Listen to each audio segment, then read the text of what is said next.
Hello, good morning. Thank you so much for joining me today. Today, we'll be discussing the topic cultivating the culture of greatness. Cultivating the culture of greatness. This is a monthly webinar series from Valdymas Intelligence. I am your trainer today, Dr. Joshua Kolawole. I'm a global transformational leadership expert, and I want to take us through the analyzing the concept of culture and how it impacts greatness at personal, organizational, and maybe even communal or national level. So I'll make it as simple, as practical as possible, and I would indulge you to please listen all through the concept. So cultivating the culture of greatness is what we want to review today. So the first thing I would like to start with some four quotes. There are principles in management consulting that speaks to the concept of culture and how it impacts maybe organizational transformation, personal greatness, and every other thing that you know to be associated with the concept of transition between being successful and being great.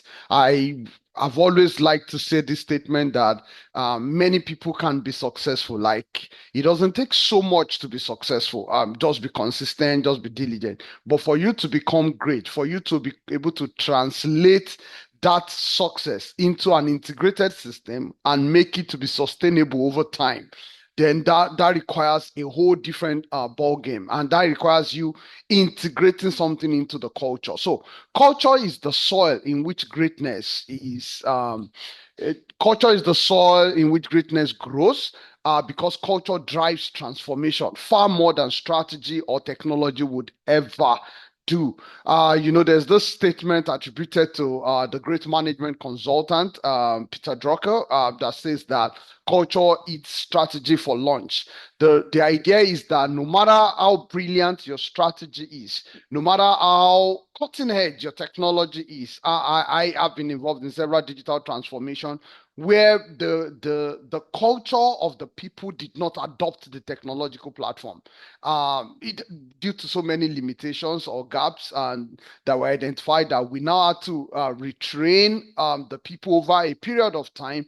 We had to do some form of engagement, some form of education, and then we had to do several series of evaluation to ensure that they eventually adopt the technology. So you can build the best platform, you can have the sharpest strategy after scanning your environment. But one thing that is for sure is that culture is the soil in which greatness grows because culture drives transformation.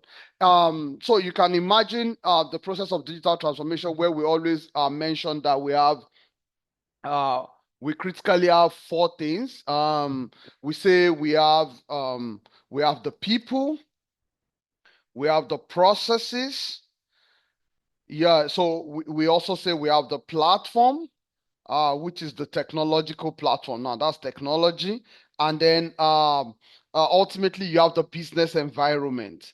In the business environment, one interesting thing is that uh, no matter what the business environment, the platform, the processes are, it is the people that actually matters the most because they are the ones that embrace the culture of the environment. They are the ones that determine the culture. It's the characteristics of the way of life of a people over a certain period of time that is actually defined by the culture of that environment. So what the culture is determines if greatness is going to grow, because if you are really interested in transforming people, changing who they are from a certain practices, from a certain procedure, from a certain performance outcome, you want to get them to a higher performance outcome, then you really have to deal with the way of thinking of the people for that period. Culture is said to be the heartbeat of any organization, and true transformation happens when the heartbeat aligns with the vision of greatness. So, anytime when you're defining a vision for yourself, let's say I made up my mind that by December 2025, I want to do something. Just to break it down, I want to take an exam. Let's say I need to take an exam before December 2025. The first thing I need to ask myself is, in my environment, what are the things that align with me taking this exam? What are the things that favors me taking this exam in my current like routine practices? What are the things I would need to adjust for me to be able to take this exam and take it successfully well? So the same way it happens to a person, that's the same way an organization that wants to achieve a target by December 2025, December 2026 needs to also sit down and ask themselves, what are the things that aligns well with this thing in our organization? What are the things that we're currently doing, the principles that we're currently believing in, the values that currently drive our system that aligns perfectly well with this concept of greatness that we're trying to define? So we can decide to define any goal, any strategy for ourselves. But ultimately, if we are going to achieve any greatness, the culture of the people, the culture in the organization, the culture of whatever we do needs to perfectly align with that vision. If it does not align perfectly well with that vision, what would happen is you can set a target to achieve maybe $10 million. You would find out that you would only be able to achieve to the best to which your culture aligns well with you. So please, you need to start paying attention to the culture in your environment. True transformation happens when people change, and when true transformation actually happens when people change, and when the culture inspires them to be their best. So it means you would only be able to get a people to transform themselves very well when they are battered in a culture that inspires the best out of them. Now, this would open us, and I love this code, because it will open us up to a certain discussion that will be taken just in a bit. Just note this code, because that means the transformation of the people is actually linked with the culture that inspires them.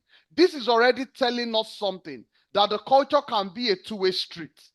And by being a two-way street means that you could have a scenario where the culture will augment or amplify whatever you're doing. But you could also have a scenario where the culture will be the factor that is actually challenging or minimizing your impact. That's the learning that we need to pick from this. So we could have a scenario where the culture will be the one pushing something great. And there is a concept in called, you could say, when people are doing something that is really not good, and you have some people in the environment that are supporting them, that are aiding and abetting them to continue to do evil. We call such people enablers, right? In a scenario, culture can be your enabler to become better, and it can also be the enabler that is actually preventing you from becoming better. So our discussion today is, how do I cultivate a culture, or how do I ensure that even when the culture is not allowing me to become great, how do I either create a new culture within that big culture, or how do I escape from that culture so that the impact will be minimal on me? That will be the ultimate goal of our discussion today. Culture is the foundation upon which transformation is built. Every great transformation you want to build, every lasting change that you want to achieve, if you do not find a way to integrate it into the culture, into the thinking, into the way of life of the people, if you don't find a way to align it. So let me give you an example. There are people we call culturally competent people. If you want to achieve a project, I want to give a very typical example. Let's say I want to visit Ethiopia today, and I want to do a project for mother and children, maybe pregnant women and children under 5. If I do not design my project in such a way that it takes care of the understanding of the people, if I do not design the project to ensure that how kids are given birth to, how they are raised is well taken into factor, if I don't build on that existing culture and now start to educate them to become better, the project will be dead on arrival. And that is why anytime you want to lead any form of transformation, the first process is engagement. The first process to lead any form of transformation is to engage the people. So if I want to build a good platform for you, even as a digital transformation professional, the first thing is I must engage you as the customer, you as the end user, you as the frontline worker, you as the team that is going to need the digital transformation platform, I need to engage you and understand what your business requirements are, what your flashpoint is, what exactly are the pain points that you're having, and then understand how we can work together. Because if I don't engage and ensure that we are connected, we are fully integrated together, I will not even understand what your culture is. So I'm not only building solution, I'm building a solution that aligns with your culture, such that if I need a process redesign,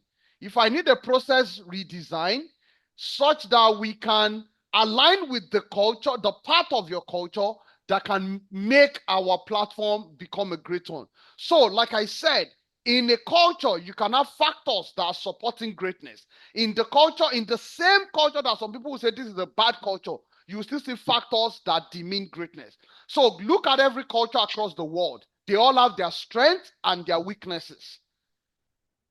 So you cannot outrightly rule out a culture and say this is totally bad or totally good.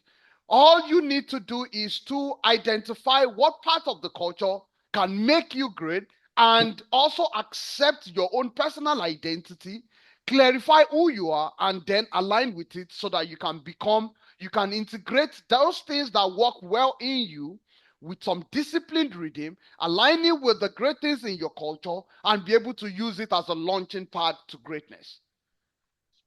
All right, so culture is the foundation upon which transformation is built. Without a supportive culture, change cannot take root into the people's hearts. The reason is that for people to believe in you, you have to allow those changes marinate into their hearts. That means they have to first listen to it in their head, that's in their conscious mind, and it will take time for it to marinate from the conscious mind, break through this barrier to become settled in their heart. Once you are able to allow it settle in their heart, then it becomes a representative quantum of who they are. But for you to move it from their mind to their heart requires a lot of continuous engagement, continuous education. You need to build the system in which they see a clear evaluation that is in their favor.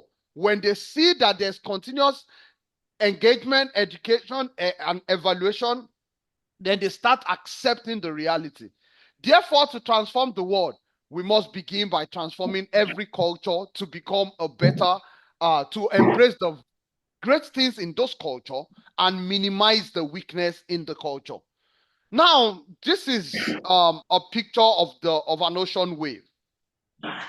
You can see that in some dynamics, the ocean wave, culture is like an ocean wave. In some dynamics, it can carry some people to greatness.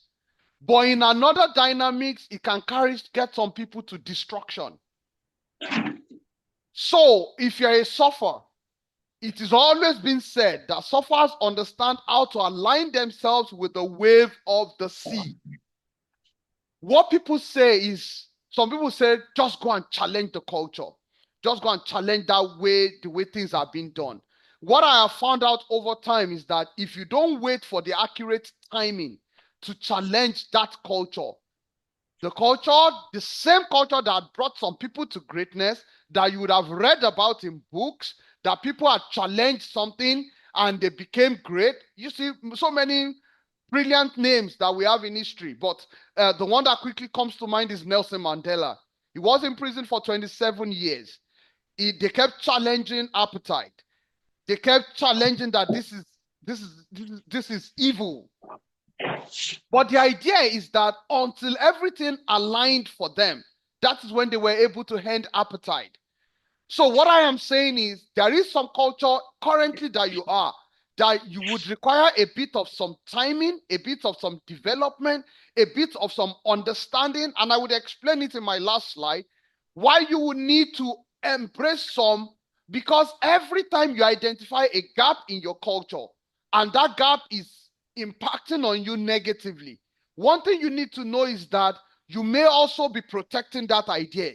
And apart from that, ultimately, for you to be able to transform the culture of a people, you would need to first identify with those people. It is when you identify with those people, look over time with some degree of bringing more people to your side. That's where collaboration comes in.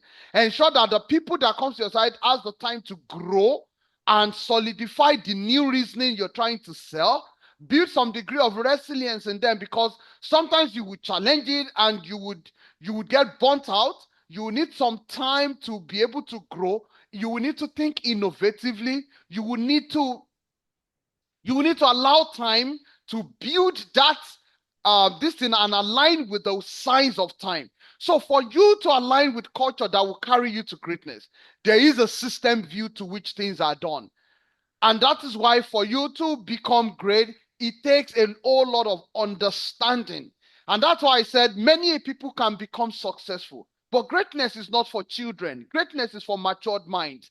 And that's why sustainable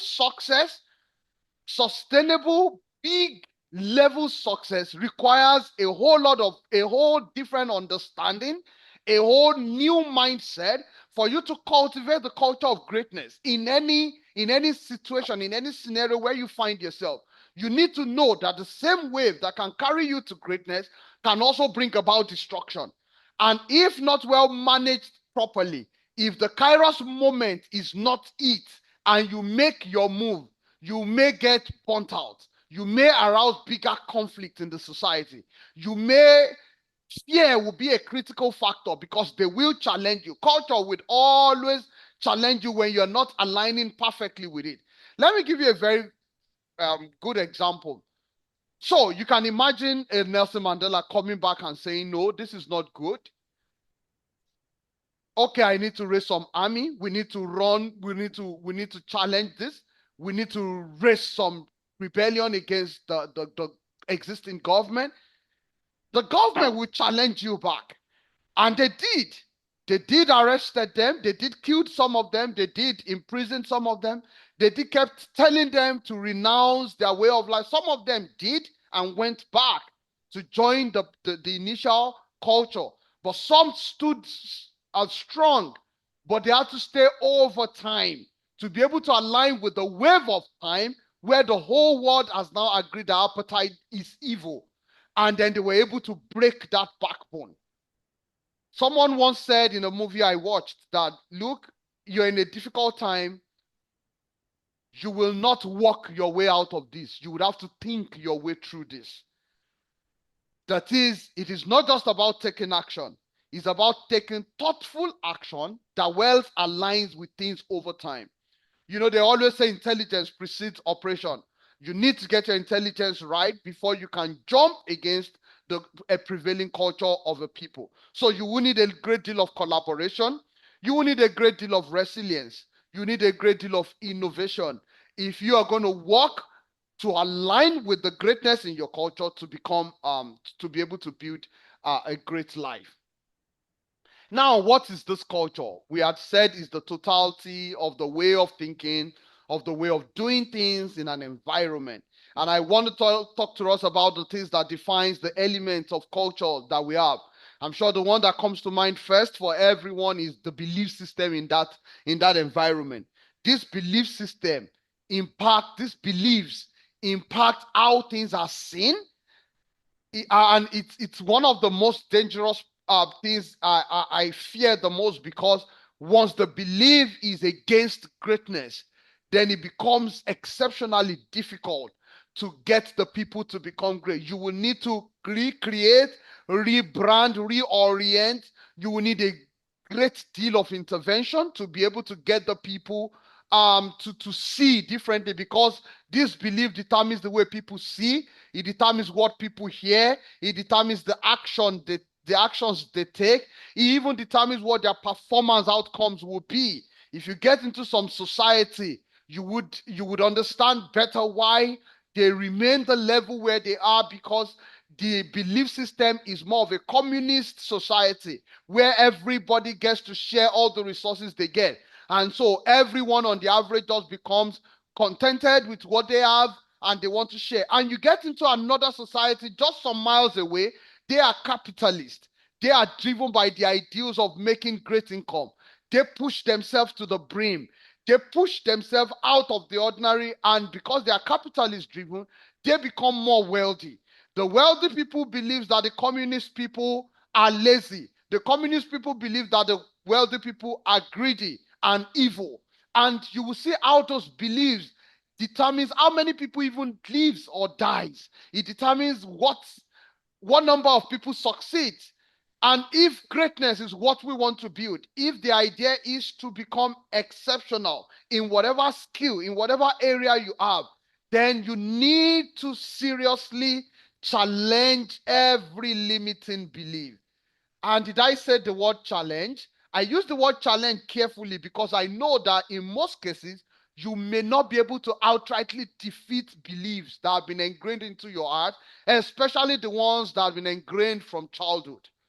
The reason why I use the word challenge is because you will keep challenging.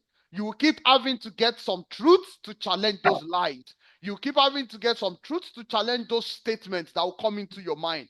A lot of us have been dealing with a lot of strongholds in our heart, which are belief systems that have been created by different people. And that's why the quality of people we expose our minds to matters a lot. Who is speaking over your life? They will determine the next seasons of your life. Who are you, whose voice are you listening to? Because the voice you listen to is the voice that will determine what the next thing of your life would be. The voice you keep listening to consistently, the voice had better be the voice of greatness. If it is the voice of emotions, if it's a voice that drains you, if it's a voice that drains energy for greatness out of you, if it's a voice that counters the intelligence required for greatness, if it's a voice that counters integrity required for greatness, then it's only a matter of time your belief system will align in that direction. And once your belief system aligns in that direction, you start seeing, you start hearing, you start making choices, and you start taking actions that are against the path of greatness. And that's why you will see in the world, in many countries today, where we call the world of disorderliness, the belief system is that to organize a system is difficult. They have been made to see, hear, and believe that to create a system that is run by integrity is difficult. And therefore, everybody in that system seeks to self-sabotage themselves. And so when they see an opportunity in many countries across the world, people see opportunity and they try to destroy other people's chances of gaining that opportunity such that they become the only thing because in their mind they have been made to believe so. So beliefs is very it's like the critical driving factor that determines what the traditions, even the histories you would ever read about the people was based on the beliefs of the people per that time. It will determine their customs, the things they accept as norms, the things they accept as okay. In some environment, even when they are treacherous, they themselves are pirates, they are armed robbers. You will be so surprised that even in the world of piracy, when they catch a thief, they still want to hang the thief amongst themselves. Isn't it ridiculous that you have a group of thieves that go on the sea to fight people and steal from them, to steal from people who are traveling on business voyage, on tourism? They rob them, they kill them, but when they come back to their own settlement, in their own city, in their own place, anyone who steals in that place is being hanged, is being killed. Is it not funny that evil thieves believe that robbery or stealing is wrong and is worthy of the penalty of death? But the idea is that the belief system protects them, that they are a group of robbers. And when they go on the sea to steal, it is okay. But when someone steals amongst themselves, then it is worthy of death. That is how funny the human culture can become. And that's why I say the same culture would have some principles that aligns with greatness, and in the same culture, you would have some alignment of the things that can actually bring down the culture. It determines what the languages of the people would be. And that's why I said when you get into a capitalist economy like the United States, you keep hearing the language of you need to work. You can't just stay at home. You need to work. You need to work. People tell you here in Miami, you need to keep it going. You need to keep earning money because if you don't earn, every day, then you're going to fall short in your payments. So the language you hear from people, how people represent things, the artifacts in their environment, all these are a representative quantum of the beliefs of the people. And you would understand over time that the language of a people determines their way of life. The kind of institutions that is being built to govern the people. At an international scale, you would see in some part of the world they run on monarchical system, and even despite the civilization that eats the world, they had to decide to vote a prime minister. In some part, we had embraced democracy. We just had a newly elected president. There is a system of governance that's been designed with strength in each part and arm of the institution. But in some nations of the world that has also built democracy, they have also not been able to strengthen their institutions to build, to govern the people. At personal level, these are the questions that comes to mind between you and I. What are the traditions and the histories I've had that are based on certain beliefs? Are those beliefs limiting beliefs, or they are beliefs that are helping me to become great? What is my belief about savings? What is my belief about investment? What is my belief about going to school? Is it just going to get a certificate, or going to become transformed in my heart so that I can practically use my hand to work and change things around? What is my belief about the future of work? Am I just supposed to be showing up daily to do work, or I'm supposed to intelligently find a better way to get my job done? What is my belief about the future of education? Do I still want the classroom didactic system, or I've transformed in my mind to see the online platform, the massive online classes to be the excellent way to go? What are the challenging beliefs that makes it difficult for me to attend conferences, to attend webinars, to attend vocational school? What are the limiting beliefs that keeps me from doing something? At personal level, what are the limiting beliefs that stopped me from reading books 3 to 4 hours daily? We know that if you can consume more material over a period of 5 to 10 years, you will become an expert in that field. That means if you keep supplying me with the textbook and economics every day, and I keep devouring 3 to 4 hours listening to video, I know that in 5 to 10 years, I will become exceptional in the world of economics. I know I will become well learned, lettered in that area. What are the beliefs that is preventing me from giving that time? What are the beliefs that is preventing me from being focused? So, building institution, what are the institutional structure that is limiting me in my culture? What's the governance structure that is either aiding, helping me, or the institutional structure that is weakening my chances? Now, I would love to talk about attitudes of the people. And I love the fact that I'm looking at it from an intellectual and an emotional perspective, because it stands to reason. A lot of our culture has practices, has some traditions, has some histories that are driven strictly by emotions.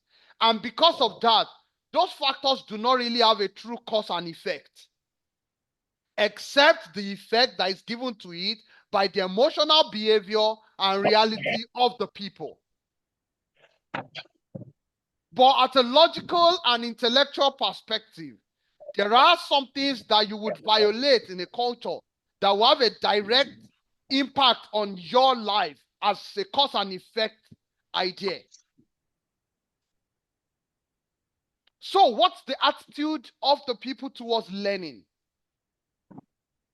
And for me, if you're designing greatness, I've always tried to explain it with the concept of your learning determines your thinking. Your thinking helps with building your character. All these are influenced by your culture or context where you exist. All this integrated with culture or context determines the choices you make, choices and decisions you make, and this determines your course of action, how you implement things, and those actions determines your results, right? So if your attitude towards learning is impacted, then your result is already impacted in a way. If your attitude towards good thinking is impacted, how well do you analyze things? If your attitude towards good thinking is impacted, your result is impacted.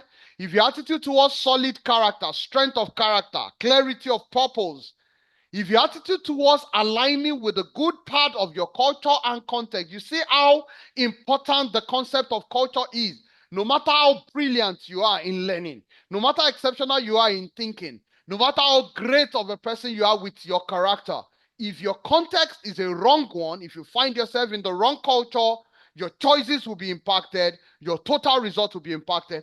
Hence, they say that you cannot beat a bad system, no matter how great you are.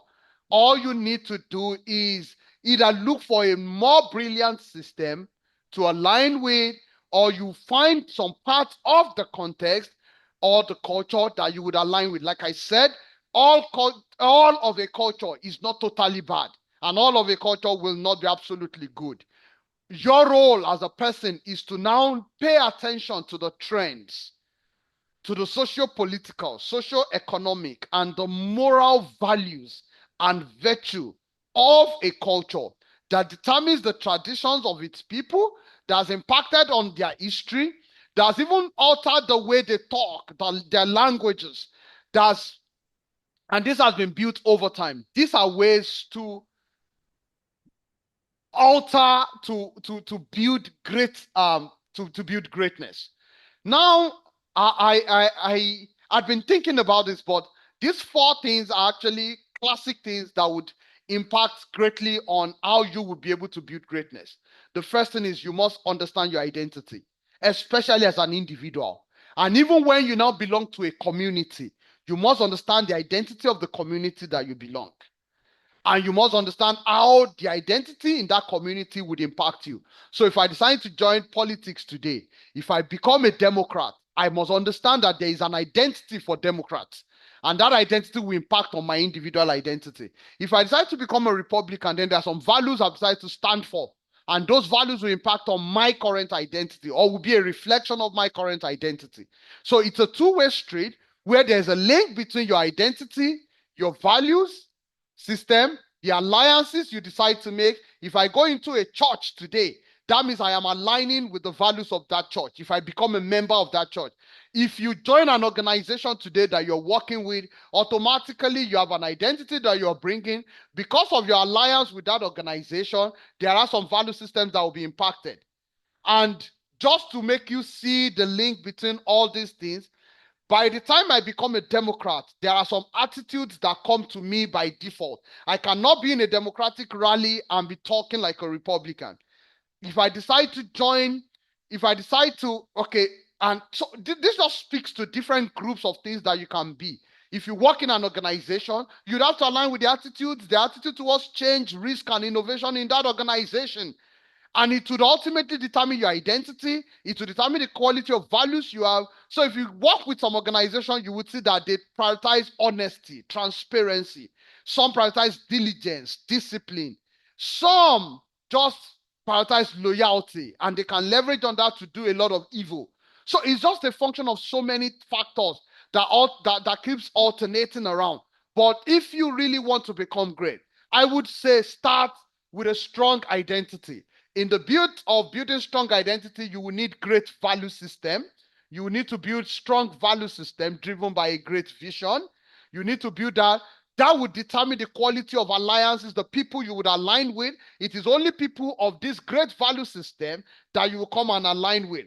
And because of that, if you get it well at the level of your identity, value system, alliances, automatically your attitude becomes great. And if your attitude becomes great, then you're on the pathway to greatness. So it starts with you defining who do you want to be seen as? Do I want to be seen in the organization as the guy who steals money? Or I want to be the guy who finds a cunning way to make money? Or you want to be seen individually as an excellent, exceptional guy who always pursues competence and character, who is always interested in making things work? Do I want to be seen as someone who is confident? Or I want to be seen as a weakling? All these things defines our identity. This identity helps you to define the value systems in which you would hold dearly,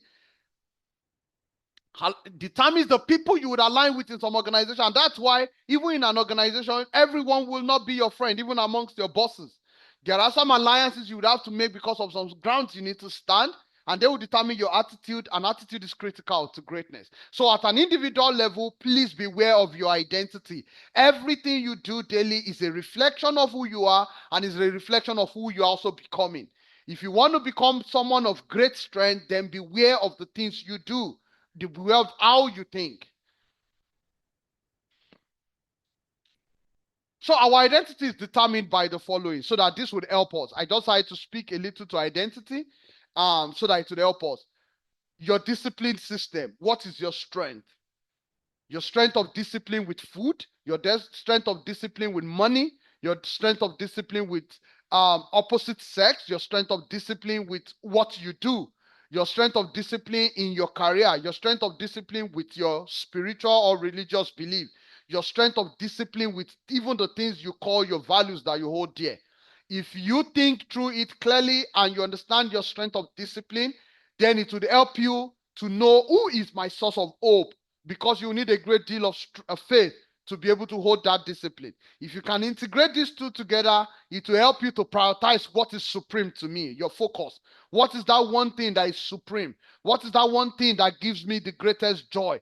What is it that if I hold dearly and I don't want to lose, that by the end of my life, if I'm given the opportunity to reevaluate my life, I will be able to write about it and say, these were the focus, these were the things I focused on, and these were the values I'm able to use to keep those focus intact.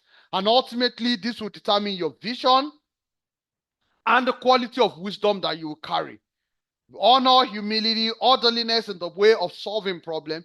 If you can integrate these factors together and many more, you will be able to define some identity, some brands for yourself. These brands will help you with uniqueness. It will help you to create some new values that will determine the direction in which you'll be going in life.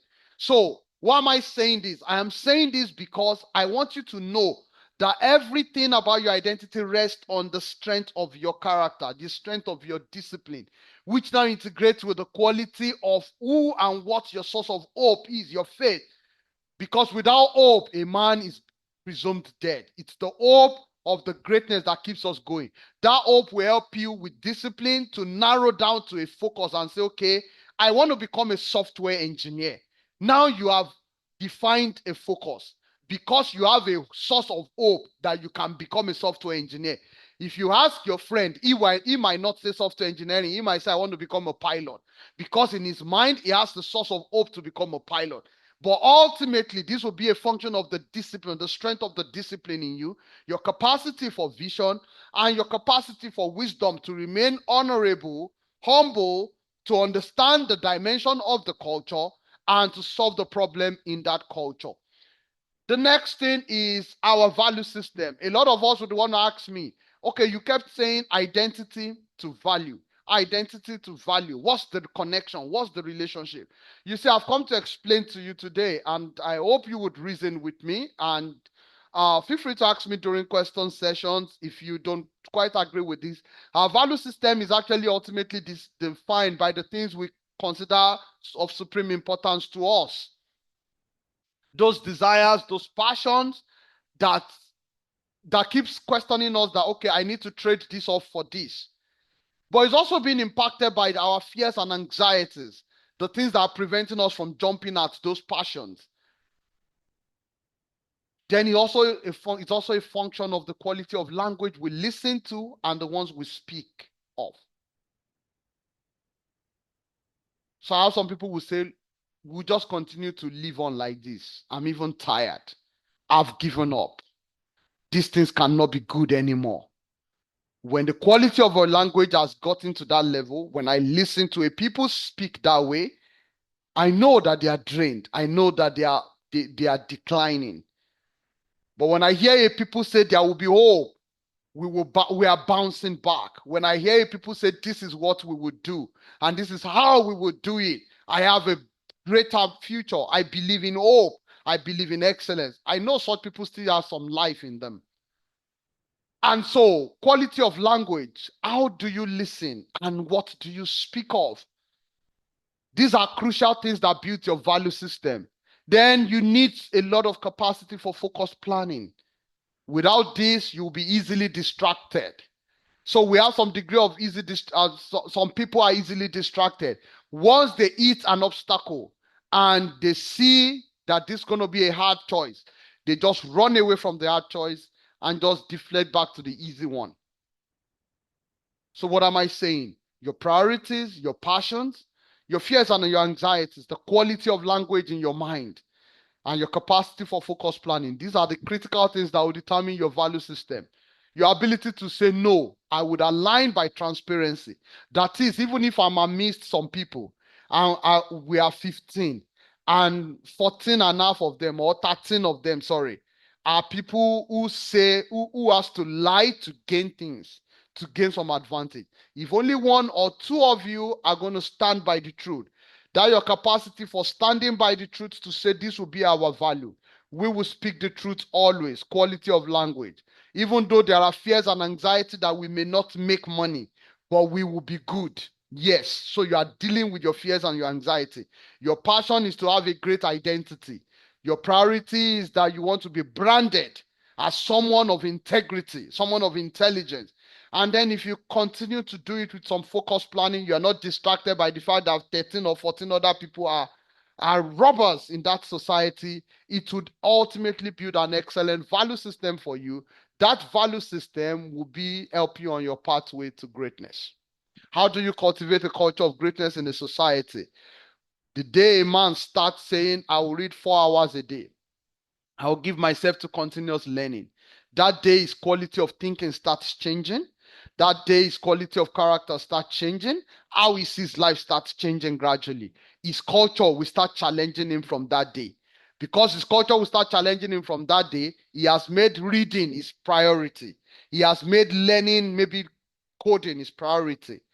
That's supreme importance. He's going to trade off so many other things, time to be able to read. He's going to make sure he deals with his fears and anxiety.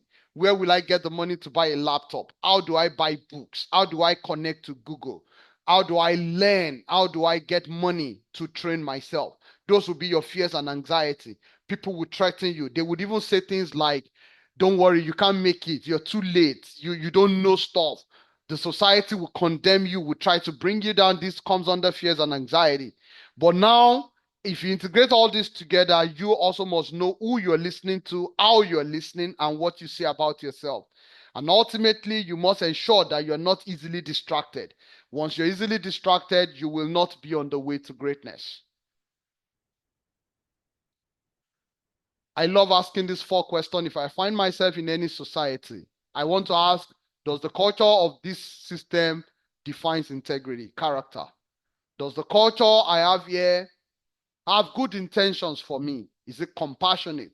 Is it ready to protect my weakness and strengthen me? Does this culture have the capability to deliver me from my weakness? That is competence, that is deliver value to me and help me. Does this culture deliver results with a process that inspires trust? Once you have a society that you find yourself, be it a church, be it a mosque, be it any form of temple, be it any form of organization, be it any form of community, even in your community, when you're doing some community development works, you need to ask yourself, the leaders, the community, does this culture define integrity? By the time you start seeing virtues that are not aligning with integrity, then you know that that community is doomed. Does it have, is it compassionate? Is it competent? And can it inspire great amount of trust? When you create a culture of learning and growth, transformation becomes a natural outcome because you have the way of life of a people to learn, to think, to design, to collaborate, and to co-act together through a process that ultimately brings a completely new mind capacities, attitudes. Then it brings some capabilities that are different, and then ultimately brings out a different outcome. I've once spoken about a lecture on transforming culture, and to build a culture of greatness, your culture must be a culture that is just, that prevents evil, supports good.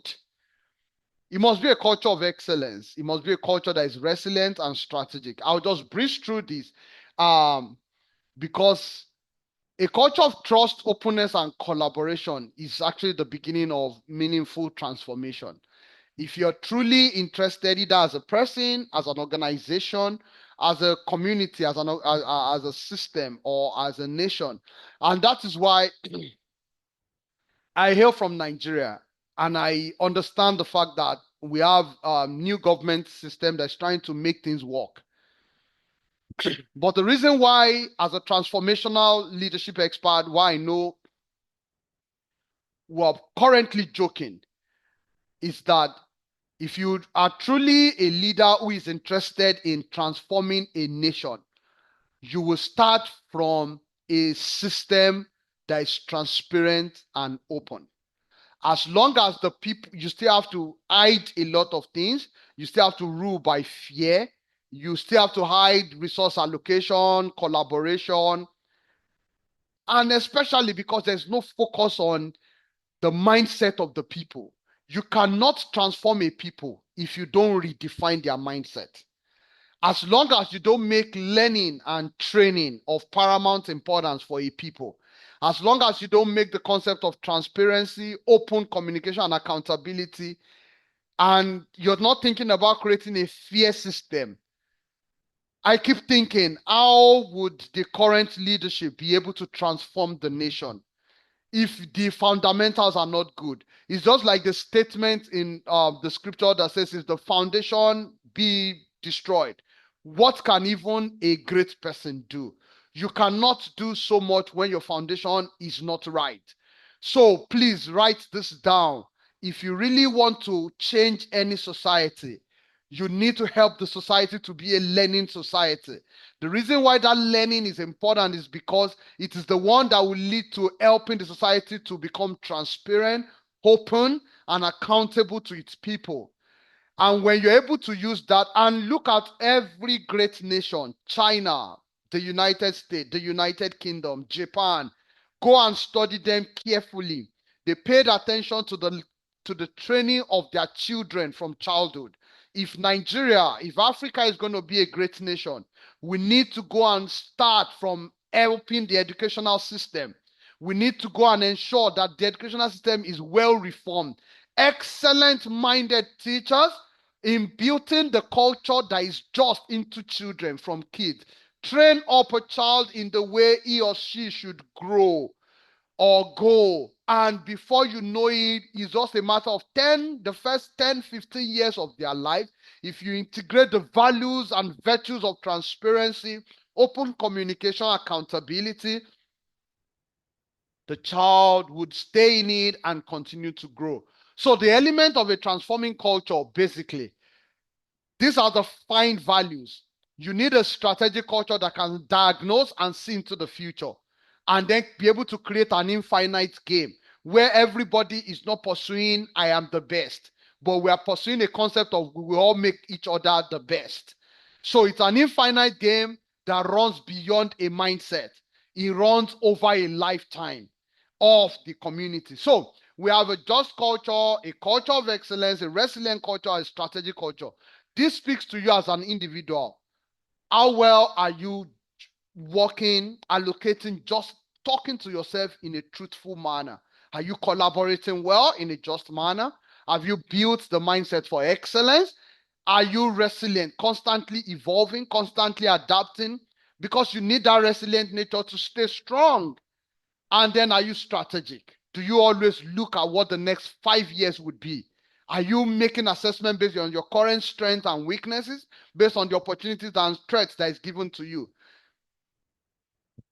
Are you thinking about, if okay, so people ask me a lot of times, um if you were given the opportunity again, so I relocated from Nigeria to the United States, but if you're given the opportunity again, would you have done the same thing? The truth about it is, it depends on who you are and the strategic culture you want to create. If you believe that you have a strategic alliance and alignment well enough in your current country of residence that gives you some operational excellence, aligns well with your global learning and training, aligns well with a system of transparency and open communication, and you feel on an infinite level game, you are on a very excellent trajectory, then why not live where you are? Live in Europe, live in Asia, live anywhere. But ultimately, it will boil down back to the just culture, the culture of excellence, a resilient culture, and a strategic culture. Everywhere you live, you would have to implement these four great culture, either personally in your community or as a nation. But for our time, I need to keep it rolling towards the end. True transformation begins with a culture that inspires people to change, that embrace continuous improvement. And that's why every time you meet me, my voice is the voice I always communicate is the culture of continuous improvement. I want to be better today than I was yesterday. I want to be better next year than I am today. The idea that would bring back to that is, so what are you planning into your next year that will make you become better next year than today? Are you planning some learning? Structured and unstructured learning, trainings, attending webinars, conferences, going to different systems that would strengthen your quality of thinking and improve the network of the people you would find yourself. If you go to some training schools, the quality of mind you will now roll with will be different. I know social media has helped things a lot now. They can create a WhatsApp, Telegram group that can even help you guys to continue the conversation beyond your training. Like if you do a master's program now, you can then create a WhatsApp group after that that continues the networking, and it helps you. Ultimately, you must have a vision for greatness, because without the fundamentals or the foundation of embracing continuous quality improvement and aligning it with your vision for greatness, so that you can um, be strong and well positioned. The concept of taking root is a concept of being integrated, being solidified in a position that aligns you on the journey to transformation. I'd like to wrap up my discourse this morning with these 5 points in the next 2 minutes.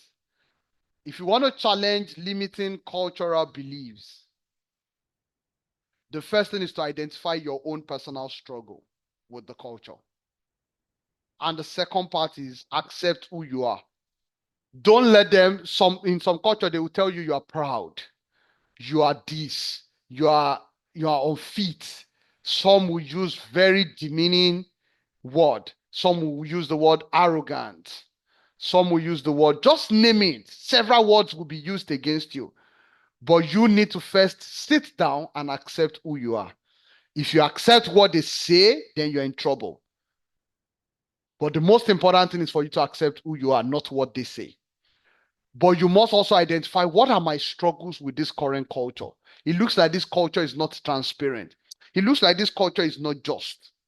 It looks like this culture is not a learning culture. It looks like this culture is not a culture that is resilient. It looks like this culture is not a culture that looks strategic. So once you know that, okay, this is my struggle, this culture is not thinking about the future for me and my children, then who am I? I am a person of greatness. I am a person that is focused on transformation. When you now get these two right, that the current culture I am does not align with who I am, my identity, then you have identified a gap. You now need to ask yourself, what are the walls of protection that I've built around the beliefs that I've held within this culture? Maybe there are some things I've told myself. To get a visa is difficult. In fact, to get international passport is dangerous. In fact, to do this, to pass this exam will be very, very difficult. How will I raise money to even be able to do this? I've always told people, if you believe and keep speaking about it long enough, money will always come. Money should be the last of your worry. When you need something and you keep talking about it, keep declaring to it, keep speaking to people, define your vision, money, provision will come. So money should not be your worry. Tear down the walls of protection that you have built that is preventing you from thinking. And the next thing is, you now need some discipline. You need to create some discipline. You need to take that exam, then you need to start reading. You need to start looking for opportunities. Where is training being done? You need to do something. The truth about life is that these things are things that work together continuously, because you continue to challenge. I've told you, you may not be able to destroy a limiting belief, but you need to keep challenging it every day. The challenge you would have, which is the greatest of them, is number 3, number 4, and number 5. Because even if you're able to tear down the wall of protection and you want to build a disciplined battle rhythm, you will need the truth to fight that battle. The problem is that the truth you will have will come as a seed. It will never come matured. And that has always been the problem of human beings. You pray to God or you pray to something and you say you want him to do something for you. The idea will always come at a seed level, and it will require you to fight the battle to build strength for it until it becomes stronger for it to overcome the lie that you have always been protecting in your culture. But because the truth always comes at seed level, we are not strong enough to build up the strength for the truth until it is able to overcome the lie. Hence, as long as the lie in our mind, in our culture, is stronger than the truth that we're holding dear to, you will still continue to go back to the lie. The person that is a drug addict who keeps believing that he needs to smoke to keep himself agile will continue to hold on to that lie, and until the day is being rehabilitated well, that the truth has time enough to grow and become stronger than the lie. A person who is promiscuous, until the day he accepts the truth and he flushes out the lie in himself, that this part of deceiving people is wrong. For someone who is always deceptive with money, because he will keep believing, if I don't deceive people for this money, how will I get money to survive? That's the lie that you have held on daily. But until we introduce the truth to you, you have even been introduced to the truth. But until the day you build up strength for the truth, and you say, no matter what, even if I would die, I would rather die than instead of inflating the figure, changing the value from 10,000 to 15,000, just so that I can make a deceptive gain. Until you tell yourself that truth, that no, I will not die even if I don't get that difference. Until you tell yourself the truth that I will not die if I set out to be reading 3-4 hours a day. Until you tell yourself that truth and you keep helping the truth to grow, to become matured and stronger than the lie in you, you may not be able to challenge and weaken that limiting belief. But the first thing rests on your identity. You need to accept who you are and what you want, and then understand the struggles you have with your culture. Tear down all the assumptions, the arguments, and that's why you need to pay attention to the words of people, because they sell you argument, they sell you their own assumption, they sell you their perspective, they sell you their perception. If you're able to overcome all this, then it will help you over time. Thank you so much for listening. At this point, I would like to know if you have any question.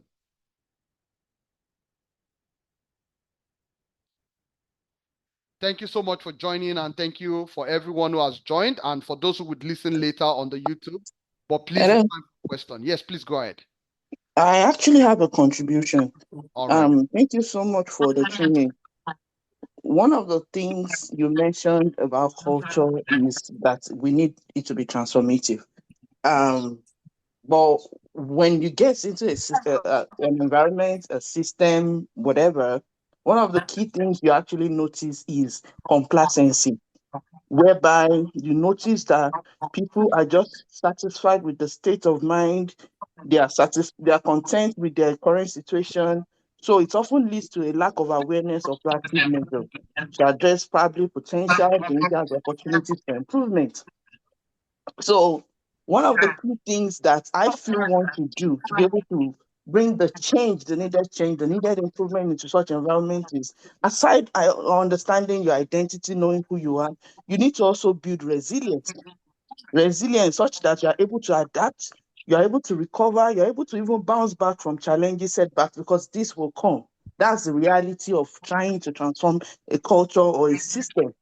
Because one of the things you will notice is the resistance to the change you are bringing, resistance to the improvement. So just like you mentioned earlier, learning is key. So when you get to a place where learning is not the in thing, where learning is not appreciated, they would resist you. They will tell you, I've done this, especially when you meet people that probably were learning before, but the result of learning in terms of what they define as the result in terms of success, they are not seeing, they become complacent. So it's difficult to get them out of that. So you have to be resilient in adapting to them and making sure that your crusade of continuous improvement, you're able to bring it to bear. I just want to mention that. Thank you. Yeah, thank you so much. That's greatly appreciated. Thank you so much for mentioning that.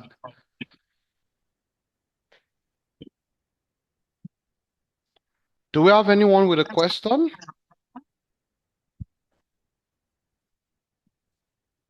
I want to appreciate those who are able to join. And once it's uploaded on the YouTube channel, this would also, the link will be shared. I would appreciate you putting up comments on the channel, sharing with friends as well. All right. If there's no question in 5, 4, 3, 2, 1, then I would say thank you so much for joining us this month, and hopefully would see us next month. Have a brilliant weekend.